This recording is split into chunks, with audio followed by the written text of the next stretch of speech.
Morning po. Pakibati yung katabi mo. Magandang umaga. Ayan. Kumusta na yung buong linggo mo? Ako pakiramdam ko, nakangalahati na yung taon ko eh. Labanan agad. Kapapasok pa lang ng taon, ano? So, nakakadalawang buwan pa lang tayo pero malapit na uli ang December. Kaya ready nyo na yung mga regalo nyo. Okay, since buwan po ng mga pagmamahalan, kaya binabati ko po kayo ng malungkot na pagbati ng pagmamahalan ng mga presyo.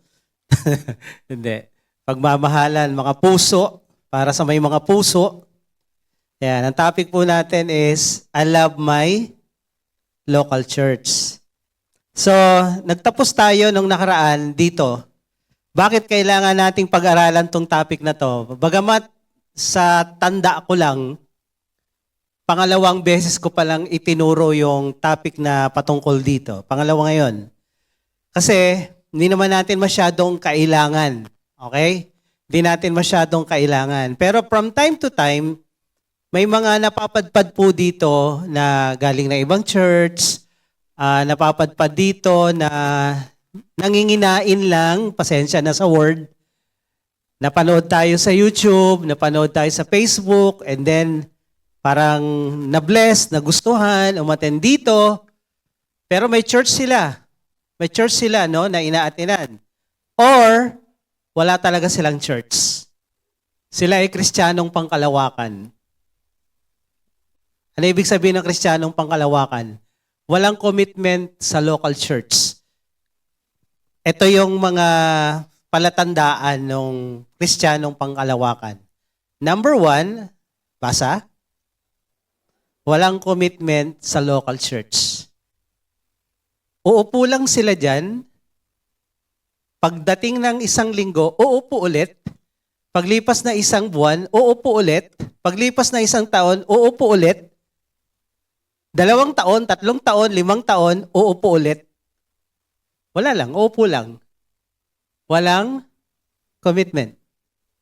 And then, magsisimba lang kung kailan niya gusto. Pag di niya feel, wala siya dyan. Pag feel niya, andyan siya. Okay? Pangatlo, basa. Sabay tingin sa kanan at kaliwa bago tumawid. Tingin sa kanan. Kaliwa. Sabi mo sa katabi mo, hindi ikaw yon. Anong sagot niya? Hindi raw siya? Pasagutin niyo. Patugain niyo. Ganun na niyo lang flashlight.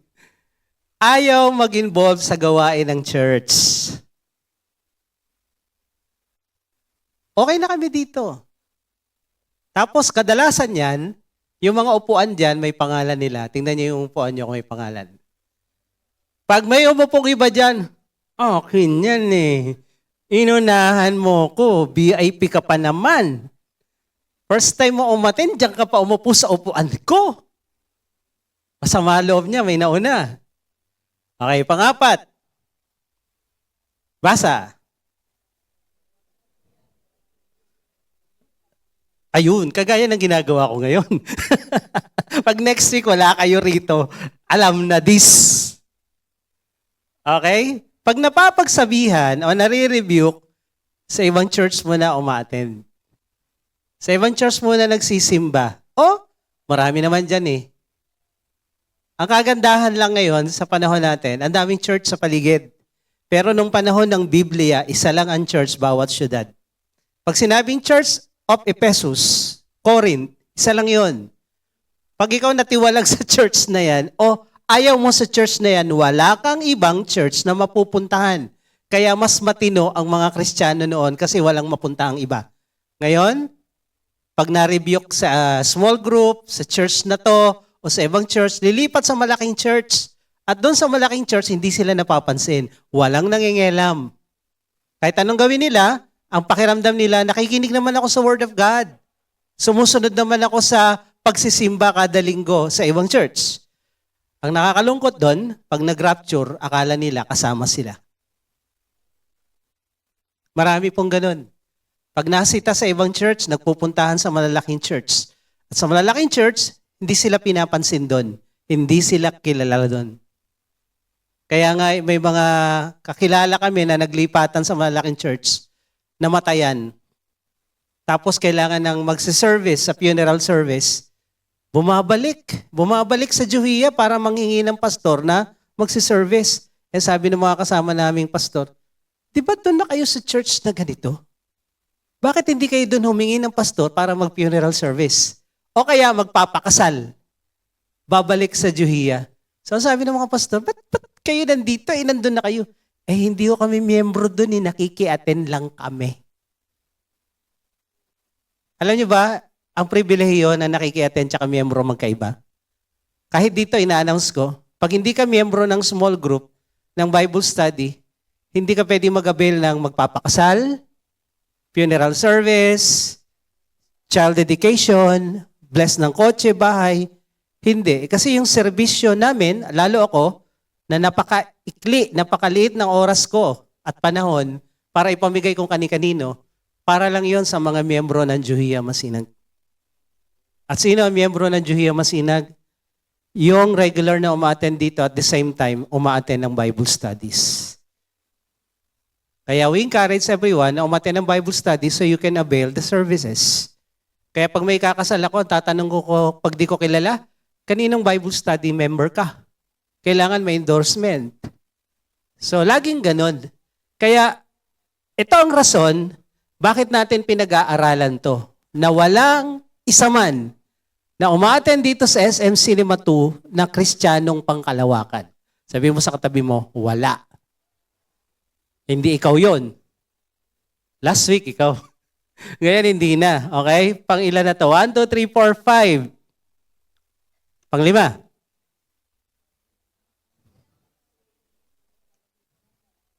Oh, medyo katunog din eh. Pag tinamaan sa preaching, pambira. Oh. Sinumbong na naman ako nung kakilala ko kay pastor. Ako na naman ang topic. Ako na naman pinagtitinginan ng lahat. Di raw ako nagpapagamit kay Lord. Yari talaga, no? Gisado talaga eh. So, pag tinamaan, ibang church muna tayo next week. Ito ay Kristiyanong pangkalawakan. Universal Church ang inaatinan. And lastly, walang pagmamahal sa local church. Wala akong pakialam dyan. Anumang aktibidades, anumang mga ina-announce, wapakels. Hindi ako involved dyan. So, attend lang ako, makikinig lang ako, pagkatapos uuwi ako, next week, kung okay pa rin yung preaching, di ako nanghangan, pabalik ako. Pero pag hindi, sa iba naman muna, pahinga muna tayo. So, meron ba dito ng mga ganito? Meron, wala. Taas ang kamay. Joke lang. Meron, wala. Tingnan mo yung katabi mo, kanan, kaliwa. Bago tumawid. Wala. Walang ganito dito. Amen. Lahat dito ay Kristiyanong may local church at mahal niya ang local church. Hindi lang pangkalawakan. Paliwanag po ba? Wala ng tao. Nasa kalawakan na lahat. Paliwanag po ba? Kaya sabi mo sa katabi mo, alam na this. Alam na. So tuloy tayo. Nag-end tayo dito sa paano mo mamamahal ang local church. May 3 aspeto. Una, mahalin mo yung pinaka-spiritual head. Walang iba kundi ang ating Panginoong Jesus. Pangalawa, mahalin mo yung mga leaders ng church na to. And then, pangatlo, mahalin mo yung mga miyembro, yung mga katabi mo dyan. Kasama mo sa Bible study o kung sino man na kasama natin dito sa congregation. So, pumunta po tayo doon sa love the spiritual head of the church. If you love the local church, dito tayo magsisimula. So, let's pray. Let's bow our head. Lord, salamat po sa buhay na patuloy mong binibigay sa amin, kalakasan, Panginoon, para magpatuloy na maglingkod sa iyo at magpatuloy sa buhay araw-araw sa mundong ito na kasama ka. Sa umagang ito, Lord, habang pinag-aaralan namin ang iyong salita, dalangin ko, nakausapin mo muli kami, buksan mo ang aming puso't isip, maunawaan, maintindihan at masunod namin kung ano man yung nais mo na iparating sa bawat isa. Lukuban mo kami ng presensya mo, balutan mo kami ng iyong banal na dugo na walang gawa ang kaaway na makapanggulo sa amin at makahadlang sa bawat salita na aming tatanggapin. Thank you, Lord. You bless everyone and anoint everyone, Lord. In Jesus' name. Amen. Amen. Sige, palakpakan natin ang Panginoon. So, love the spiritual head. Unahin natin to. Si Jesus. Review lang konti. Sabi ng Colossians 1:18, Christ is also the head of the church. His body. So, maliwanag dito sa mga verses na to, Ephesians 5:23, Christ also is the head of the church. Ang ulo ng iglesia, si Jesus. Sino yung iglesia? Building o tayo? Tayo. So, ang iglesia ay kapulungan, grupo ng mga tao na inalis sa kadiliman, sa kasalanan, nilipat sa liwanag, mga Kristiyano, may bagong buhay, sila yung church. Ang tawag ni Gary V. doon is, take me out of the dark. Inalis mula sa kadiliman patungo sa liwanag. So ito yung church. At ang head, ang leader ng church, spiritually, ay si Jesus Christ. Now, how can we love the head of the church, si Jesus, si God? Sa Mark 12:30, itong sabi. Pasa po. Okay, sabay-sabay. 1, 2, 3.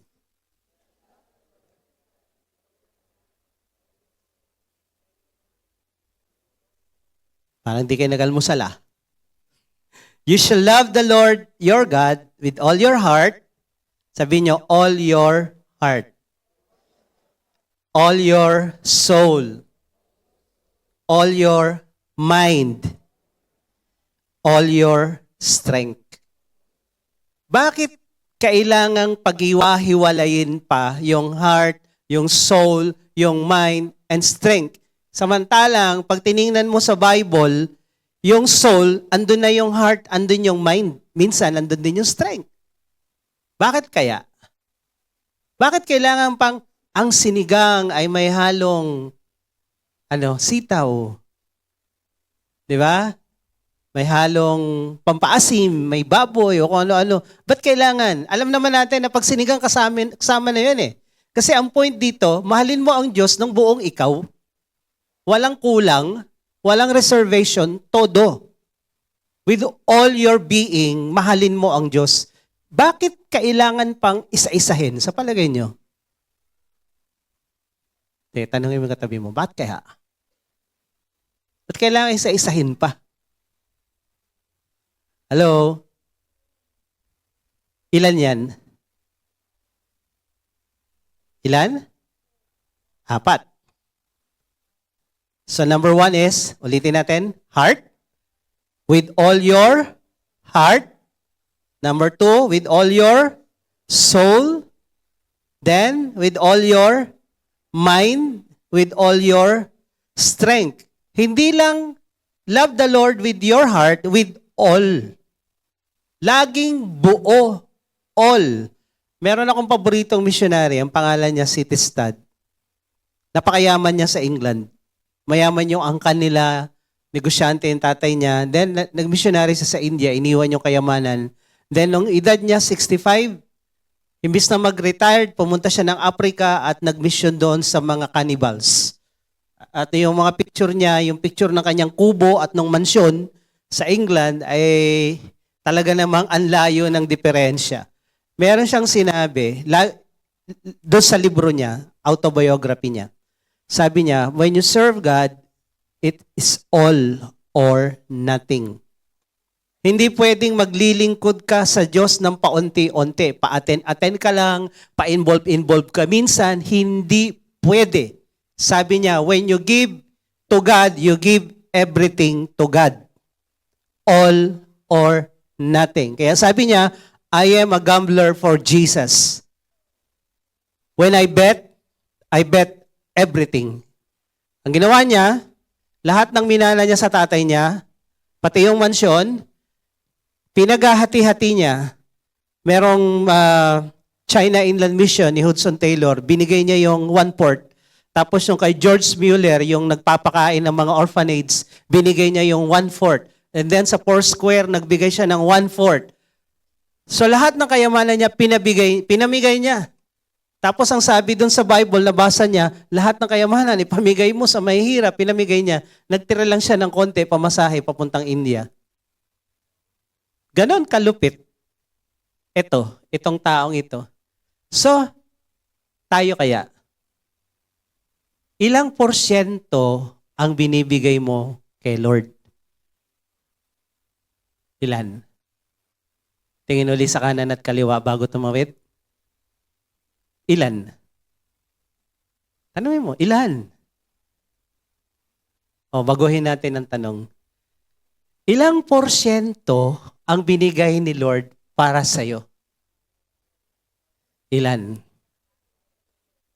When God so loved you, the world, He gave His all. Only. Iisa lang yung anak niya. Binigay pa. Naalala ko na nagba-Bible study kami kahit doon sa Pagray. Sabi ni Angelo, kahit 3 anak ko, hindi ko pamimigay yung isa. 3 nga ba? Si Lord, isa lang anak, kaisa-isang bugtong na anak ng Diyos, ibinigay sa'yo. When sabi nung isang card noon, ewan ko kung naalala nyo pa yun, when you care enough, you will send the very best. Alam niyo yan? Yun. Kasi gidad kami. When you care enough, you will send the very best. Todo. Si Lord, He cares, He loves, and He gave the best. Todo. And how could we not reciprocate yung ginawa niyang yon? Kung binigay niya lahat sa'yo, why not you? Tanungin mo yung katabi mo, anong may prevent sa'yo para hindi ibigay ang todo kay Lord? Ano? Busy ka ba? Palagay niyo, si Lord hindi busy? Ako, ito lang, no? Mga 300 plus tayo, pag lahat nandito. Grabe yung busy ko. Si Lord, ilang bilyong tao kaya yung inaasikaso niya? Hello? Sino kaya mas busy, si Lord o tayo? Pero naasikaso ka pa. Nabigyan ka pa ng oras, nabigyan ka pa ng buo. Anong dahilan? Bakit hindi tayo makapagbalik kay Lord ng buo? Ano dahilan? Sige, assignment niyo yan, mamaya. Pag-uwi niyo, tanungin niyo sarili niyo, bakit nga ba hindi ko maitodo kay Lord lahat? Yung puso ko, yung kaluluwa ko, yung isip ko, at yung aking lakas. Now, let's begin with love the Lord with all your heart. Paano ba to? Anong gagawin? Paano natin ito magagawa? So sa Bible, and even sa dictionary, yung heart ay nakakonect sa spirituality. Sabi ni Webster Dictionary, heart is spirit. Sabi niya, so sa atin, sa Bible, yung puso natin, diyan nakatira si Lord, yung spirito ni Lord. So yung heart natin is laging nakakonect sa spirit. So when we say, love the Lord with all your heart, spiritual ang pinag-uusapan dito. Love God spiritually. At yung puso na to, ito yung sentro ng ating pagkatao. Sabi dito sa Job 11:13-14, surrender your heart to God, turn to Him in prayer, and give up your sins, even those you do in secret. Importante kay Lord yung puso. Diba? Kumakanta nga tayo, Lord, I give you my heart. Bakit hindi kidney? Bakit hindi liver? Alagay nyo, bakit hindi atay ang hinihingi ni Lord? Bakit hindi yung kidney ang hinihingi ni Lord? Yung balon-balunan kaya. Bakit puso? Kasi ang puso ang pinakasentro. Lahat ng ginagawa ng isang tao, dito nag-uugat at nagmumula. Sabi ng Proverbs 4:23, above all else, guard your heart. For everything you do flows from it. Pag yung puso wala sa ayos, lahat ng ginagawa ng tao, sinasabi, niisip, wala sa ayos. Buhay, wala sa ayos. Napaka-importante ng puso. Malalaman mo ang tao sa ginagawa niya, malalaman mo ang puso niya sa sinasabi niya. Di ba? Out of the abundance of the heart, the mouth speaks. Kung anong laman ng puso, lumalabas sa nguso. Importante ito. Kaya ang gusto ni Lord, paglingkuran natin, mahalin natin siya ng buong puso. So, how to love the Lord with all our hearts? Sabi dito, since it is related, or it is connected, or it is spiritual, so this is spiritual activities. Ano yung spiritual activities? Prayer, number 1. Ang pakikipag-usap sa Diyos ay spiritual na bagay. This is natural, this is common for every Christian, but still, it is spiritual activity. So, praise, worship, thanksgiving, lahat ito, trabaho ng ating puso na magpasalamat, magpuri, sumamba sa Diyos, dahil ang puso natin, dito rin nanggagaling yung pag-angal at galit. Okay? So, hindi pwede na yung puso na umaangal at the same time nagpupuri. Sabi dun sa James, you cannot curse man and praise God at the same time. Sa isang balon ba ng tubig, sa isang bukal, pwede bang lumabas yung maalat at yung matamis na tubig, sabi ni James? Hindi. So ganun yung puso natin. Sabi ni Jesus, out of your heart, out of your belly will flow rivers of living water. Ito po yun. So paano natin mamahalin ng Diyos ng buong puso? Dapat prayerful ka. Every day you pray. Pag may prayer meeting, andun ka rin, sana. Okay? Ang buhay mo, hindi punong-puno ng pag-angal sa mundong ginagalawan natin. Ang daling umangal talaga sa paligid. Kaangal-angal naman talaga. But we need to fight. We need to find things to praise the Lord. Amen po ba? May mga tao na nag-hallelujah kahit nalaglag na. Hindi po yun yung tinutukoy ko. Hallelujah, praise the Lord. Nadulas ako. Naumpog ulo ko, hallelujah. Engot po ang tawag ko sa mga ganun. Yung pagpupuri po sa Panginoon ay yung buong puso. Kasi kahit loro, yung mga ibon, nagpipraise the Lord. May mga Kristiyano na parang loro. Praise the Lord ng praise the Lord nang hindi naiintindihan ano yung sinasabi nila. So dito, when you praise the Lord, alam mo, sa puso mo, na merong dahilan, kasi yung worship, ganito po yun eh. Worship is, you do it for God because He is God. Yung praise, you do it for God because He has done something for you. Yung thanksgiving, ganun din.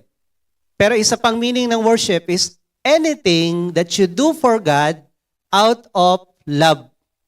Diba yung heart of worship? Alam niyo yung kanta? Ang akala ng iba, ang worship ay kanta.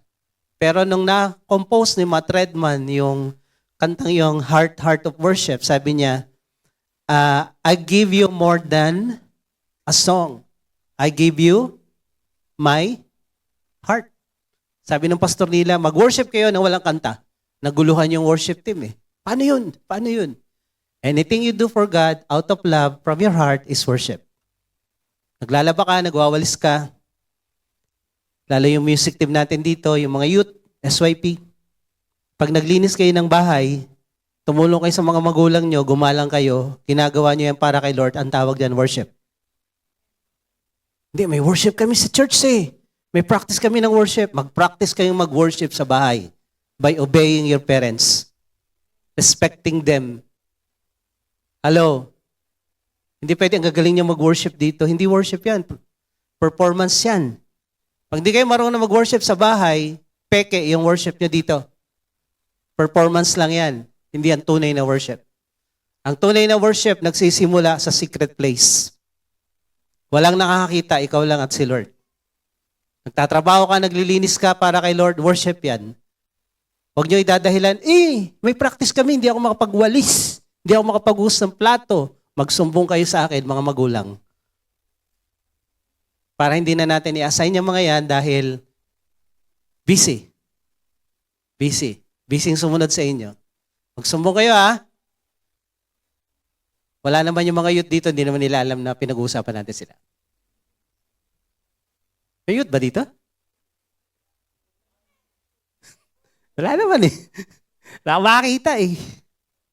So, this is spiritual activities. To love the Lord your God with all your heart is you pray, you praise, you worship, you thank God for everything, good or bad. So, love the Lord with all your soul. Pangalawa, kung yung heart is spiritual, love God spiritually, ito naman, love God emotionally, with emotion. Hindi ako taong emotional. Kaya pag may naririnig ako mga nagtuturo, nagpipray, mga pastor, yung madrama, yung mga, Hallelujah, praise the Lord, amen. Yung, nabibisit talaga ako pag ganun. Hindi ako iyaking tao kasi mataas ang tolerance ko sa pain. Nagtuturo ako dito, may mga nararamdaman ako, tuloy laban, hindi ako yung sumakit yung ingroom ko, hindi na ako papasok. Yung mga ganun, yung mga mahinang nila lang ba? Hindi ako ganun. Hindi ako iyakin, hindi ako madrama. Siguro ngayon lang, matampuhin na. Hindi, joke. 16 na eh. No? So, when you love God emotionally, may moment na yung feeling mo, yung emotions mo, kailangan mong i-release. So may mga time mga titinding laban. Minsan nakakita ako dun sa third floor ng Masinag Market, naalala ko yung mga matatagal na, luluhod lang ako doon, mas masarap mag-pray siyempre, walang tao. Tapos nakataas yung kamay ko, umiiyak lang akong ganun. Yun, matindihan yung laban na ganun. Pag matitindi yung laban mo sa buhay, tuhurin mo. Tuhurin lang. Tuhod lang ang katapat niyan. So, when you have emotion, ito yung mga common emotion natin. Happy, sad, angry, frustrated, etc. Kung meron pa. Pwede ba magsabay-sabay ito? Pwede ito? Masaya ka pero malungkot ka? Ang alam ko, pag sad ka, pwede kang angry and frustrated. So these are common emotion na normal sa normal na tao. Pag sinabi ka, ikaw ay emo, isa kang tao na lagi na lang masaya o lagi na lang malungkot. Ang normal na tao ay marunong magsaya, marunong malungkot, marunong magalit, marunong ma-prostrate sa mga nangyayari sa mundo niya. So ito yung common na emotional experience. Pag ikaw nagalit, you're normal. May mga tao hindi nagagalit, abnormal yon. Parang mannequin. Minura-mura mo na, nakaganon pa. Abnormal eh. Meron naman tao laging galit. Pagising pala sa umaga, galit na. Matutulog na lang, galit pa din. Walang pera yan. Grabe. Lahat na lang. So, these are common emotion na sinabi ni Lord, you love the Lord your God with your emotions, with your feelings.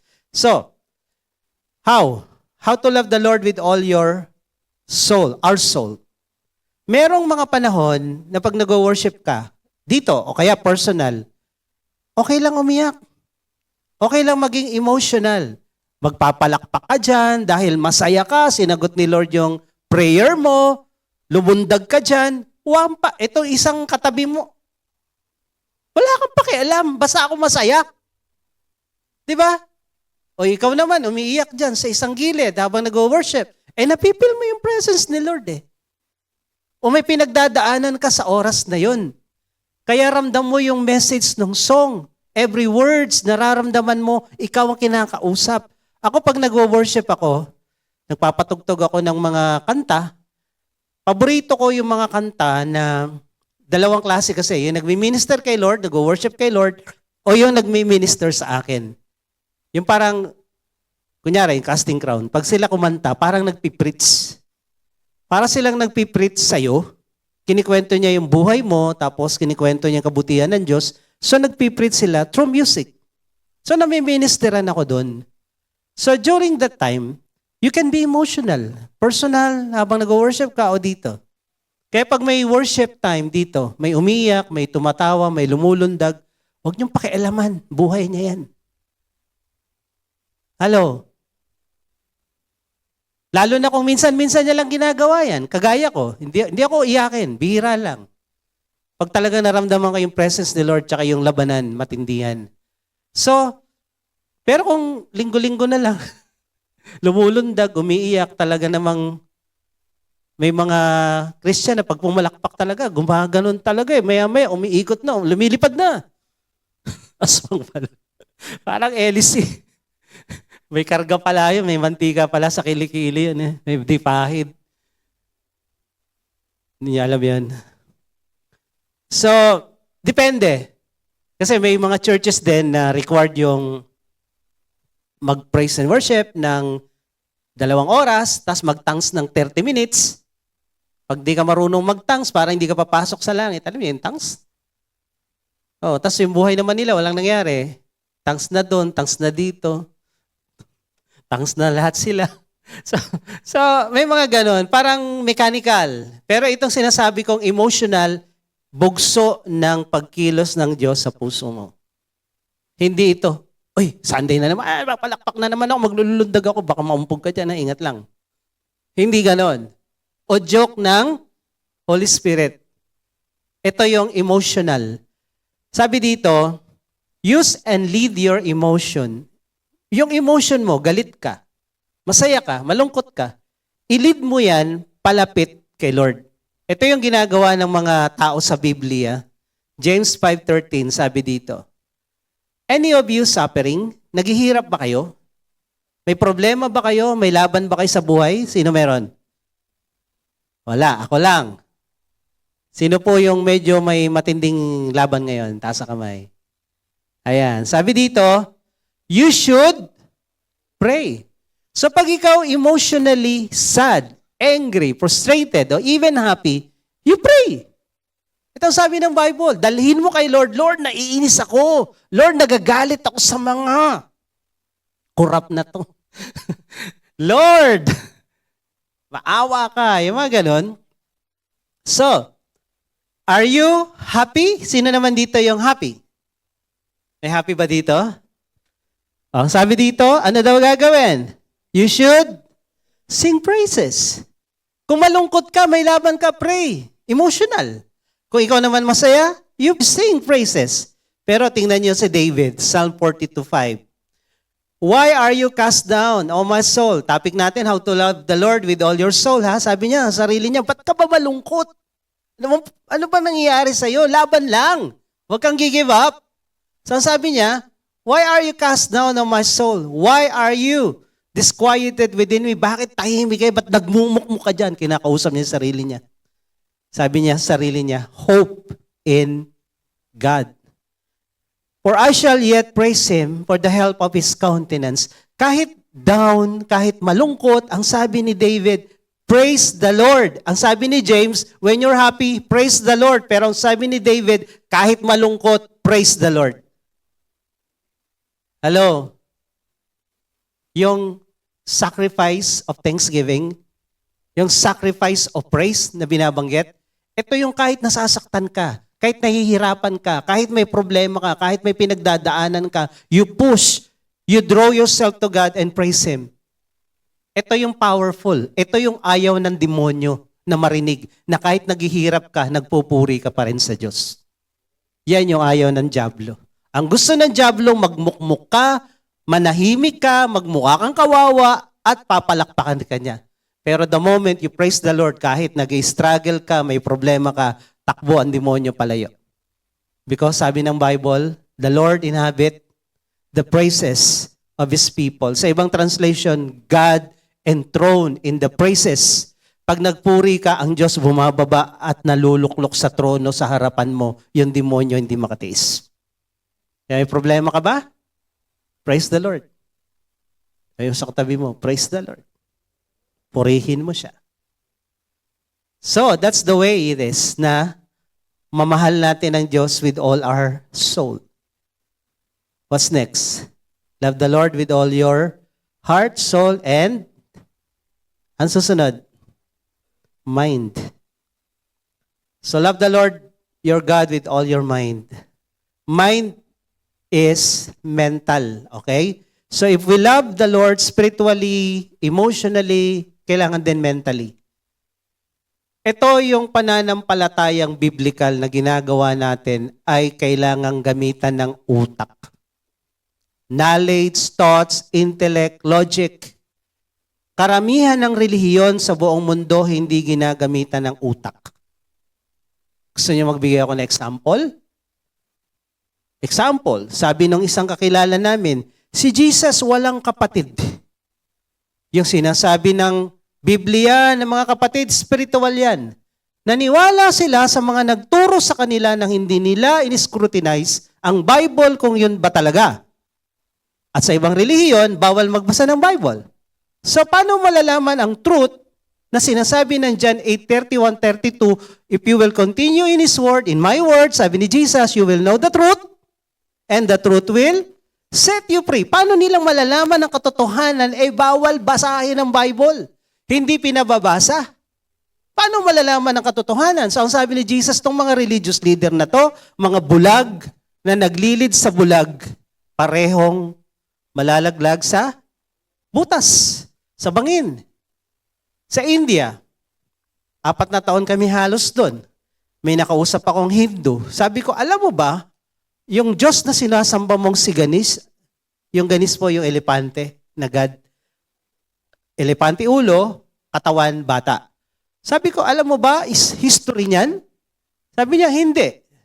Sabi ko, ba't ka nag-worship? Di mo pala alam. Sabi ko, alam mo ba, na ganitong kwento niyan, yung si Parvati na nanay ay pinawisan at yung pawis naging bata. Umalis yung tatay, nung nanganak yung nanay ng bata, yung tatay niya wala doon. Ngayon, pagbalik ng tatay, sumalubong yung bata sa tatay at sabi ng bata, sino ka? Malaki na agad yung bata ah. Yung tatay ngayon, nabwisit, sino ka rin? Bahay ko to. Pinugutan niya ng ulo, yung bata. And then, nagsalita yung sun god, si Surya. Sabi niya, anak mo yung pinatay mo. So ngayon, yung tatay, nakonsensya. So sabi ni Surya, sun god, yung ulang makita mo sa gubat, putulan mo ng ulo, ikabit mo dyan, mabubuhay yung anak mo. Sino yung una niya nakita? Elepante. Sabi ko dun sa kausap kong Hindu sa India, naniniwala ka sa kwentong yun? Hindi siya makasagot. Kayo, naniniwala kayo? Ay, yung mga paniniwala nyo dati, naniniwala kayo? Na yung Santo Ninyong gumagalaw, si Jesus yan? Ha? Na yung Mariang Singkit, Mariang Dilaw, Mariang Puti, Itim, yung Black Nazarene, si Jesus yan? Kailan pa naging negro si Jesus? Kailan? Ang dahil nating pinaniniwalaan na hindi tayo gumamit nito. Walang gamitan nito. Ito lang, faith lang. Maniwala lang tayo sa sinasabi ng mga leader na yan. Huwag na nating basahin at hanapin. Maniwala lang tayo. Kaya maraming naloloko dahil hindi nag-iisip, hindi ginagamit ito, di binabasa ang Bible, hindi mo mamamahal ang Diyos with all your mind kung tamad kang mag-aral. Hindi. Tamad kang magbasa ng Bible, hindi mo mamamahal ang Diyos. Kaya ito ang kaibahan natin.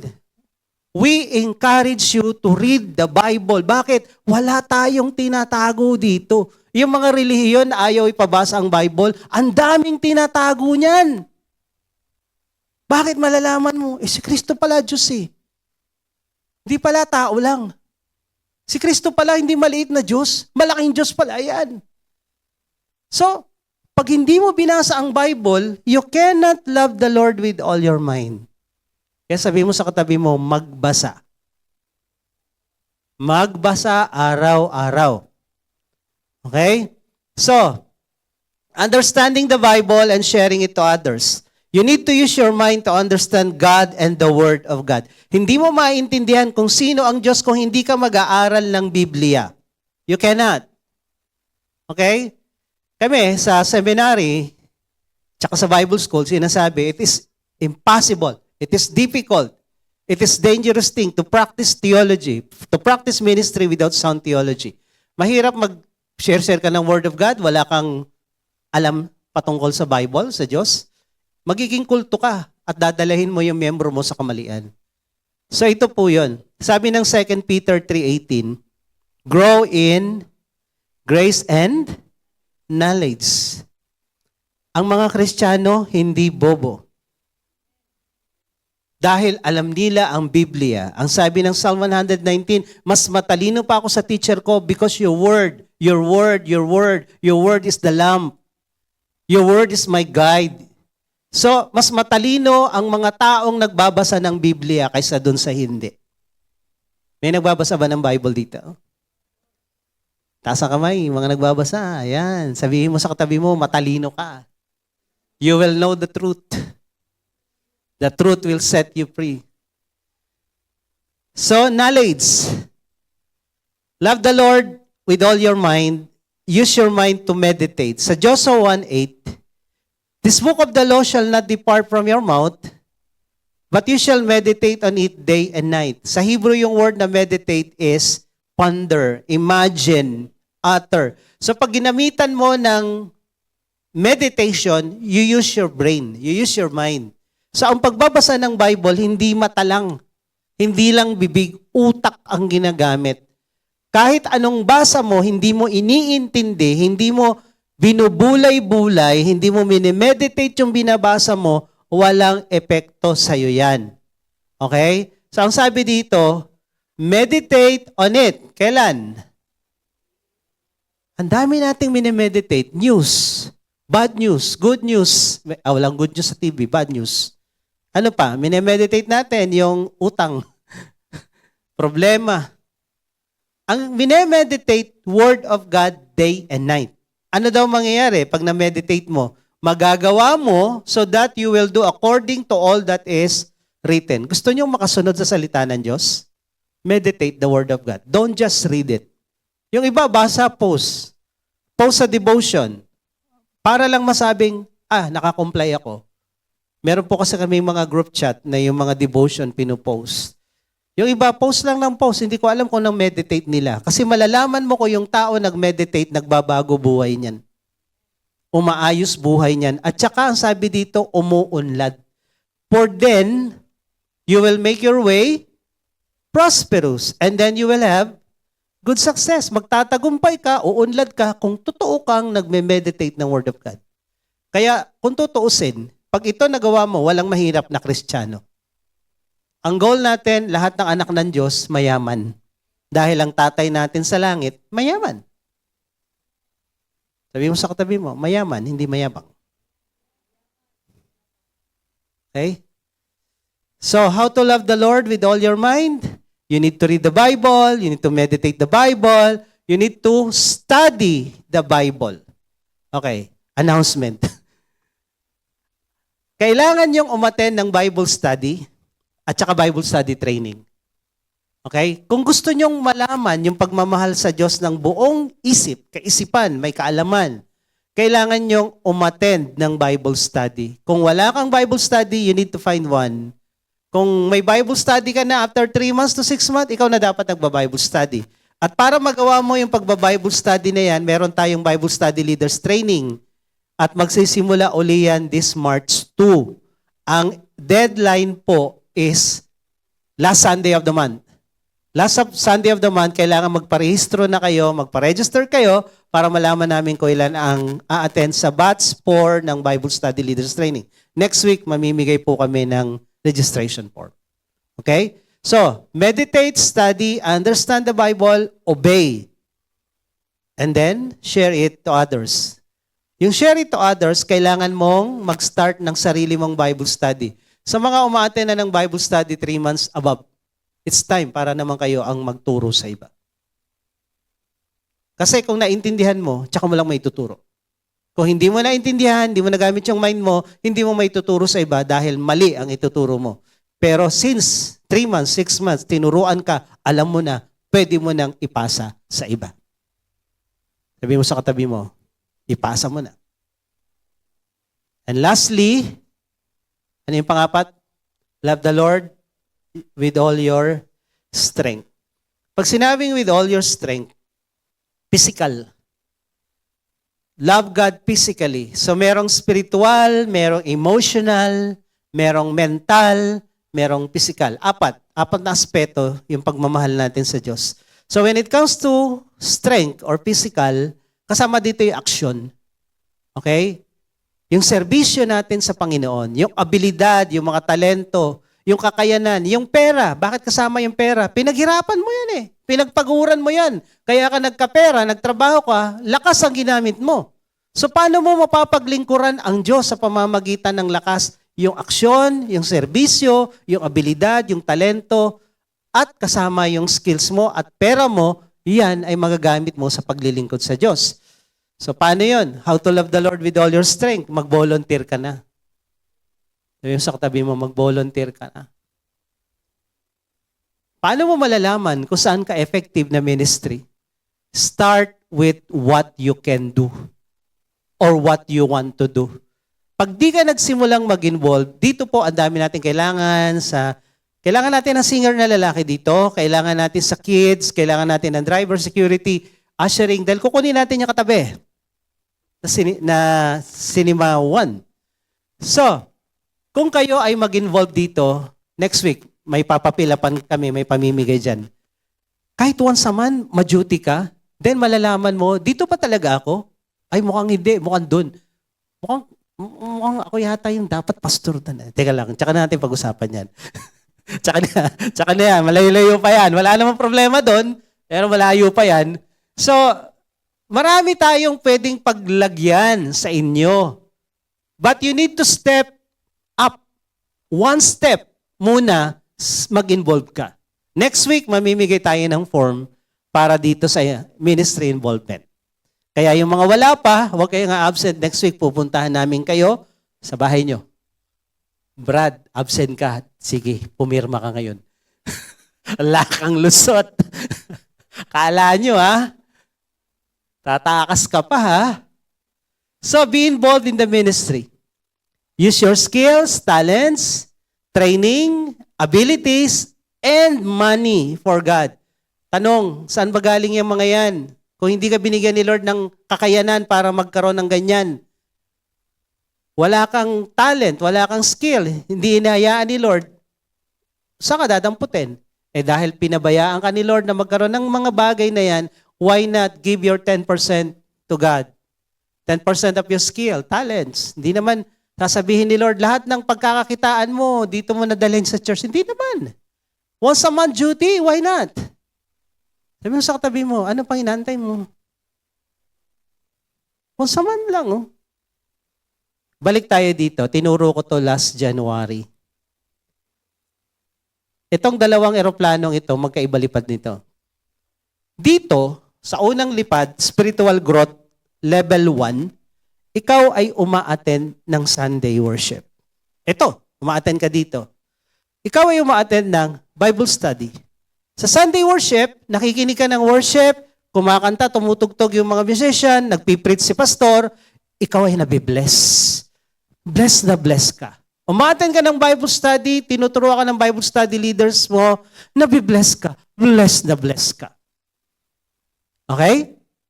Yan yung spiritual growth level 1. Ikaw ang binibless. Pero pagdating naman dito, ano naman? Uma-attend ka ng Sunday worship service, pero hindi ka lang nakaupo dyan, nag-a-usher ka, security, music, o kung ano man.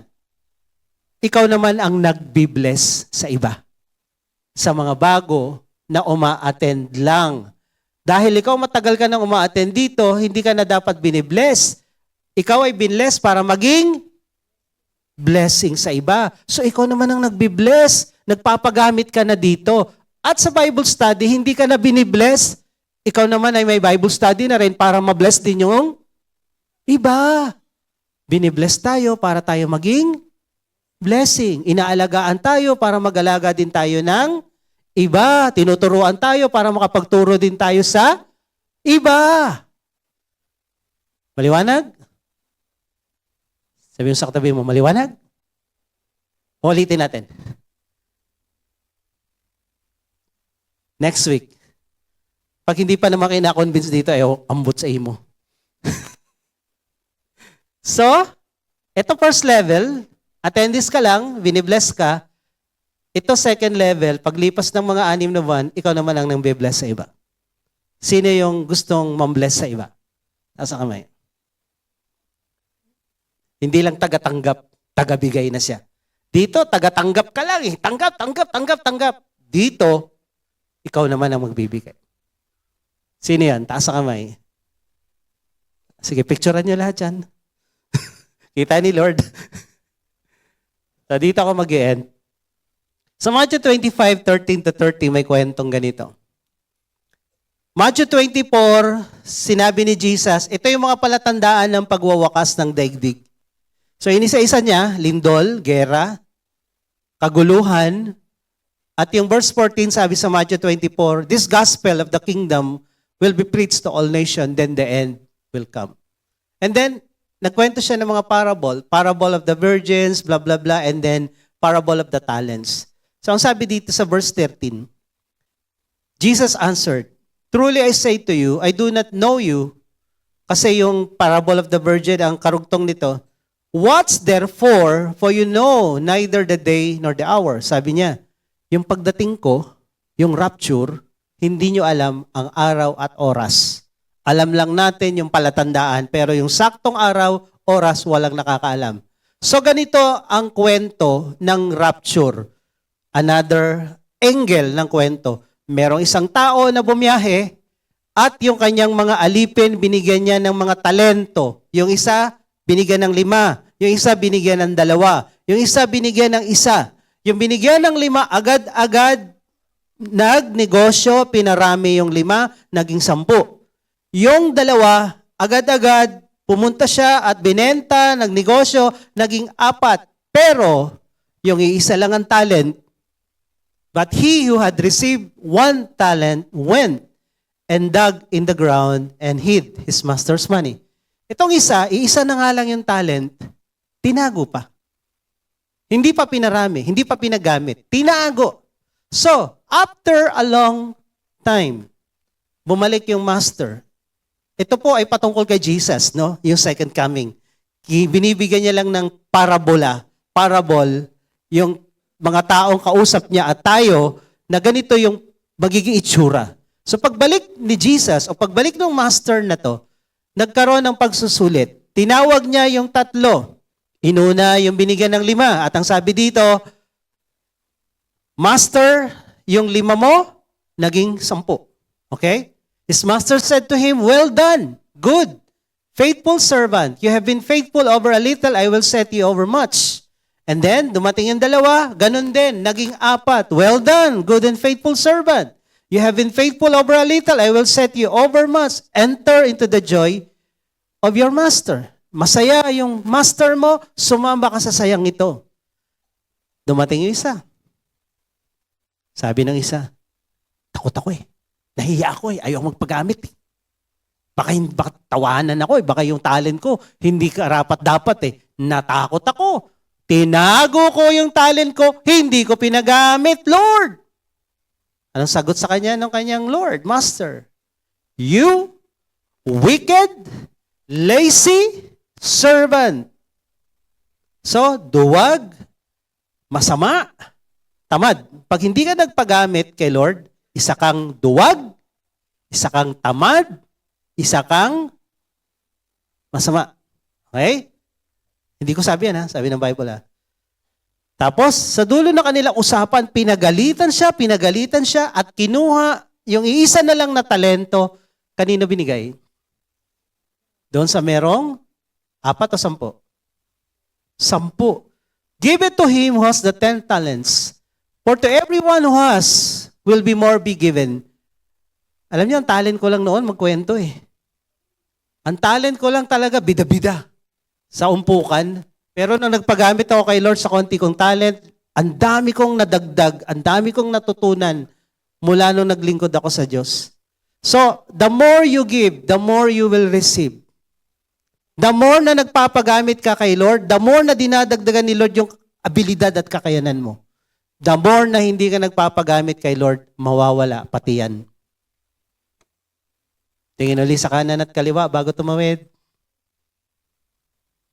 O ano pa inaantay mo? Ano mangyayari pag di ka nagpagamit maliban sa duwag ka, tamad ka, masama ka, sabi ng Bible? At tinanggalan, sabi dito, but from the one who has not, even that he has will be taken away, cast the worthless. Ay, nako, may dagdag pa. Hindi lang wicked, di lang duwag, di lang tamad, walang kwentang alipin. Grabe naman to. Sakit mo naman magsalita, Lord. Duwag, tamad, masama, walang kwenta. Wala dito nun. Wala dito nun. Tingin sa kanan at kaliwa bago tumawid. Wala dito nun. Okay, wala dito nun. Itapon yan, yung wala dito nun, itapon yan sa outer darkness. In that place, there will be weeping and gnashing of teeth. Ano to? Di ba? Parang impyerno to eh. Ay, ganun. Pag di ako nagpagamit, mapupunta ako sa impyerno. Assignment mo yan. Mag-pray ka mamaya. Okay? Sa mga kapatid, ayan ang Bible. Andi dito lahat. It's up to you what to do. Tayo. Sige, palakpakan natin si Lord. You decide. Alam mo na. Alam na natin. Alam na this. You decide what to do. Okay? Next week, mamimigay tayo ng form for recruitment sa ministry. Kung sa palagay mo, hindi mo alam kung ano yung kakayanan mo, just be involved. Yun lang. Ay, security, tatayo ka lang, titingin-tingin ka lang. Mahirap ba gawin yan? Security. Usher, kakamay-kamay ka lang, ngiti-ngiti. Mahirap ba gawin yan? O magbuhat with all your strength, power of house. Di ba? Mahirap ba gawin yan? Hindi po mahirap gawin yan. Puso lang talaga, desisyonan mo. Amen. Sino magdidesisyon na ngayon? 3 lang oh. Next week, pupuntahan namin kayo sa bahay. Okay? Para sa ating lahat na nandirito, balik tayo sa conclusion natin.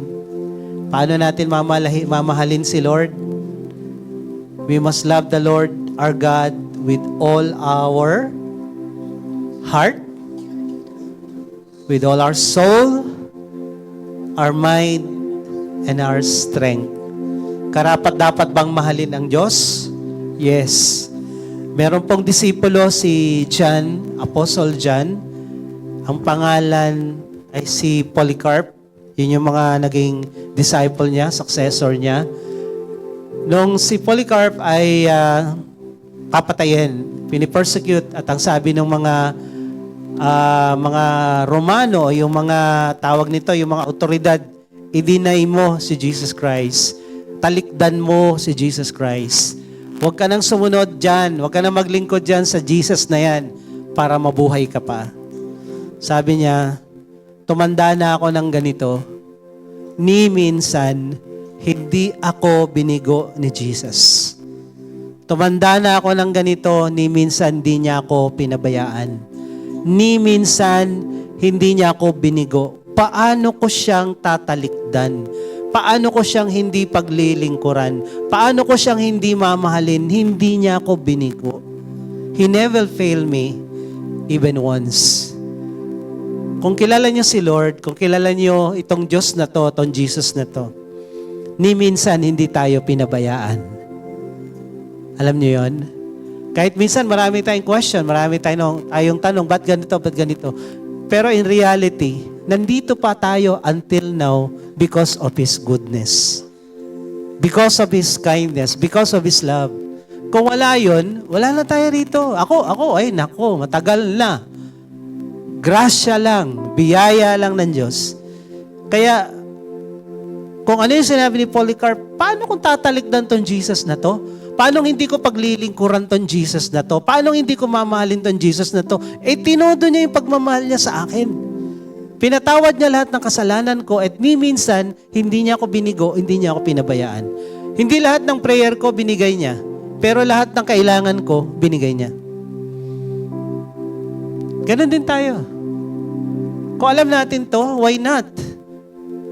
na hindi natin siya paglingkuran. Kahit napapagod tayo, kahit nahihirapan tayo minsan dahil natin ginagawa, pero binigay ni Lord yung todo sa atin. Why not give all your best, all your heart, all your soul, all your mind and strength to God? So just bow your head, just close your eyes.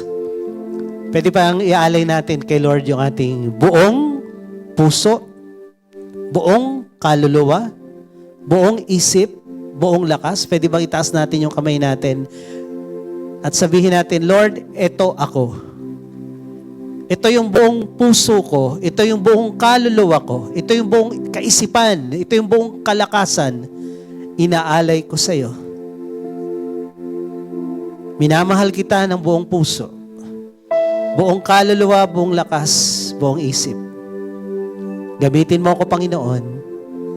Lahat ng binigay mo sa akin galing sa iyo, dapat lang magamit, pabalik sa iyo. Lord, dalangin ko sa bawat isang nandirito ngayon, mamahal ka namin. Kung paanong minahal mo kami ng todo-todo sa God. God so loved us. You gave your best. You gave your all. You gave your only Son, Jesus Christ. Binigay mo lahat, Panginoon. Gusto mo din gantihan namin. Kung ano yung binigay mo, ganun din yung pagbibigay na hinihingi mo sa amin. Buo. Hindi kalakalahati, hindi percentage lang, kundi lahat, Panginoon. Kaya inaalay namin sa iyo ang aming buong buhay, buong pagkatao, puso, lakas, isip. Sa iyo lahat ito, Panginoon. At ikaw ang Diyos na hindi madamot. Ikaw ang Diyos na punong-puno ng biyaya at pagpapala. Sa mga naglilingkod sa iyo, hindi mo binibigo. Kagaya ng sabi ni Polycarp, Lord, tumanda na siya ng ganun. Maging si David, wala siyang nakitang naglingkod sa iyo na pinabayaan mo. Lord, pagpalain mo kami this whole week. Tayaan mo when we come back again next Sunday. Lord, we are excited to worship you, to love you, and to serve you. Thank you, God. We give you praise. In Jesus' mighty name we pray. Amen. Amen. God bless you all. See you again next Sunday.